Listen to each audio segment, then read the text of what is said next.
Hello everyone, welcome back to the channel. Tonight's story is one of the most shocking, controversial, and dramatic claims to emerge from the Russia-Ukraine war so far. It's a story that sounds almost unbelievable, the kind of headline that makes even seasoned military analysts stop and read twice.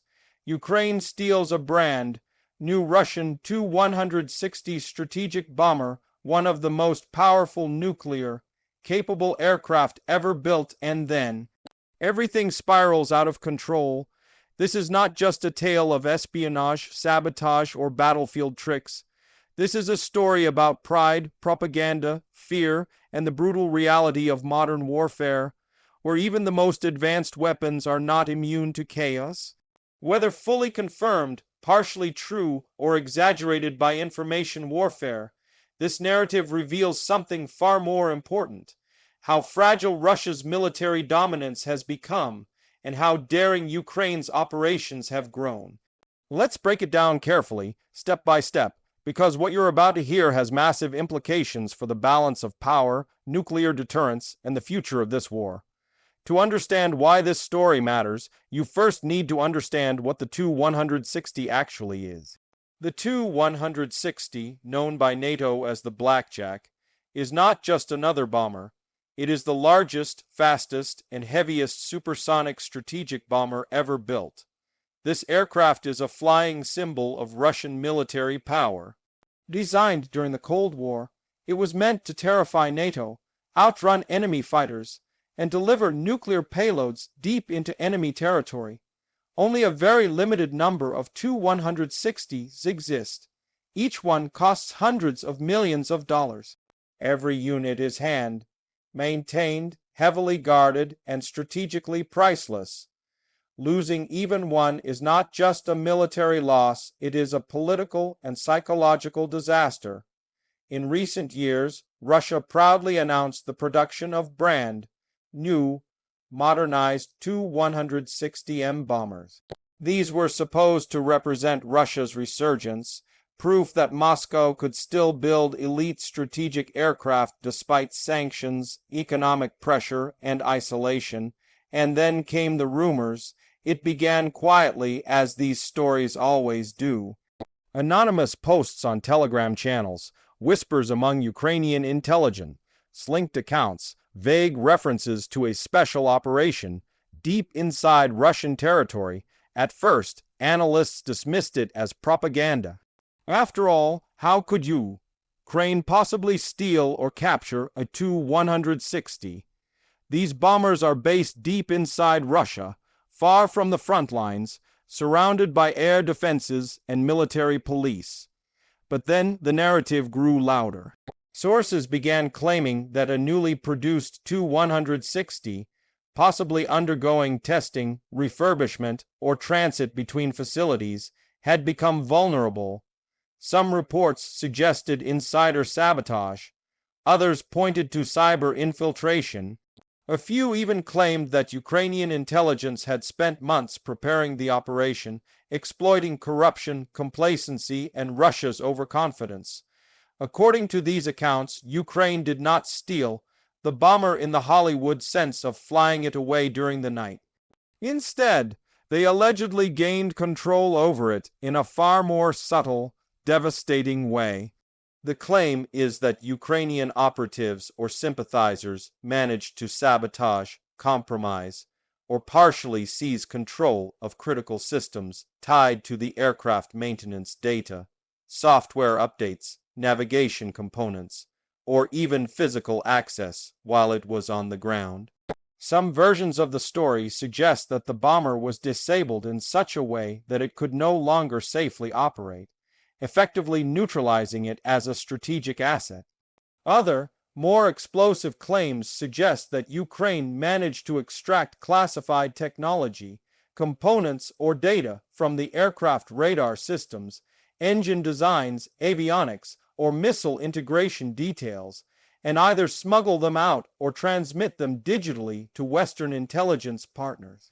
If even part of this is true, it would represent one of the most severe intelligence failures in modern Russian history, But here's where the story takes a darker turn, because according to multiple narratives, once Moscow realized what had happened, panic set in.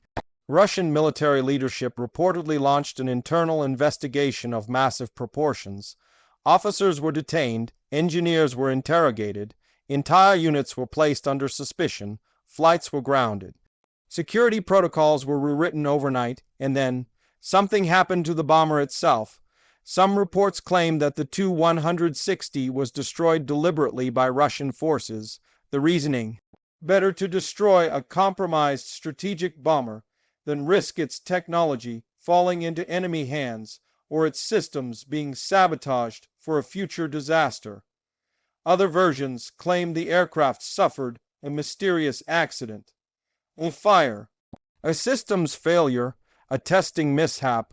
Russian state media either stayed silent or released vague statements about routine incidents, refusing to acknowledge any Ukrainian involvement, and that silence is what made analysts nervous. Because when Russia wants to deny something, it usually does so loudly. When it stays quiet, something is wrong. Western intelligence officials have not publicly confirmed the theft or capture of a Tu-160, but they also haven't dismissed the possibility of serious compromise. And that ambiguity is powerful. In modern warfare, perception can be as damaging as reality. Even the suggestion that Ukraine could reach deep into Russia's most protected military programs sends shockwaves through Moscow. Think about what this means. If Ukraine can infiltrate, sabotage, or compromise a Tu-160 program, what else can it reach? Missile depots, nuclear command systems, early warning radars, aerospace factories. This isn't just about one aircraft. This is about trust or the complete collapse of it within Russia's military industrial complex. The Tu-160 is supposed to be untouchable. Its bases are far from Ukraine's borders. Its security layers are thick. Its personnel are vetted, and yet the war has repeatedly shown that Russia's greatest weakness is not technology, but people, corruption, poor morale, fear, lack of accountability. These are the cracks Ukraine has learned to exploit again and again. Now let's talk about why Ukraine would even attempt something this risky. Ukraine knows it cannot outproduce Russia in heavy bombers. It cannot match Russia plane for plane, but it doesn't need to. Instead, Ukraine focuses on asymmetric warfare, intelligence, sabotage, psychological pressure, and precision strikes. A single Tu-160 can launch cruise missiles that terrorize Ukrainian cities. Taking even one out of service saves lives. But more importantly, humiliating Russia at this level damages its global image. Russia sells weapons by projecting strength. Its entire export market depends on the perception that its systems are powerful, secure, and reliable. If buyers start to believe that even Russia's crown jewel bombers can be compromised, confidence collapses, and confidence is everything in the arms trade. There's also the nuclear dimension. The Tu-160 is a key component of Russia's nuclear triad. Any compromise of that platform raises uncomfortable questions about nuclear security. Even if no nuclear weapons were involved, the idea that a strategic nuclear delivery system could be infiltrated is terrifying for Moscow. That may explain why the response, according to rumors, was so extreme. Some reports suggest that Russia quietly removed multiple Tu-160s from operational readiness, pulling them back for inspection. Others claim production timelines were delayed. Sanctions already make advanced manufacturing difficult, and any internal crisis only makes it worse. And then there's the human cost inside Russia. Whenever a major embarrassment happens, someone must pay. Engineers, commanders, base security officers, someone becomes the scapegoat. Careers end, lives are ruined. In authoritarian systems, truth matters less than loyalty. Meanwhile, Ukraine benefits even if the story is exaggerated. Why? Because uncertainty itself is a weapon. Russia now has to assume the worst.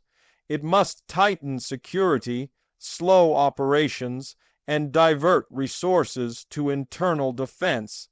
That weakens its ability to project power externally. And on the global stage, Ukraine looks bold, intelligent, and capable not just a defender, but a hunter. But here's the crucial question. Did Ukraine really steal a brand? New Tu-160? The honest answer is, we don't fully know. Information warfare is intense on both sides. Ukraine amplifies successes. Russia suppresses failures. The truth often lies somewhere in between. What we do know is this: something deeply embarrassing happened. Something serious enough to trigger silence, rumors, and visible changes in Russian military behavior. And in modern war, that alone is a victory, because wars today are not only fought with bombs and tanks, but with narratives, with fear, with doubt. If Russian pilots now wonder whether their aircraft are safe, if engineers fear sabotage, if commanders suspect betrayal, the machine starts to break down from the inside. And that may be the real outcome of this story. Not a stolen bomber, but a stolen sense of invulnerability. As the war drags on, we are likely to see more of these shadow operations. Less spectacle, more precision. Less brute force, more intelligence. Ukraine understands that it doesn't need to win every battle. It just needs to make Russia bleed confidence, credibility, and control. And if the legend of the Tu-160 incident continues to spread, it will haunt Russian military planners for years to come, whether every detail is true or not. Because once doubt enters the cockpit of a strategic bomber, no amount of armor can fully remove it. This is not just a story about an aircraft. It's a story about a shifting war where the underdog is rewriting the rules and where even the most powerful symbols can fall. Stay tuned, because if this can happen to the Tu-160, then nothing in this war is truly off limits anymore.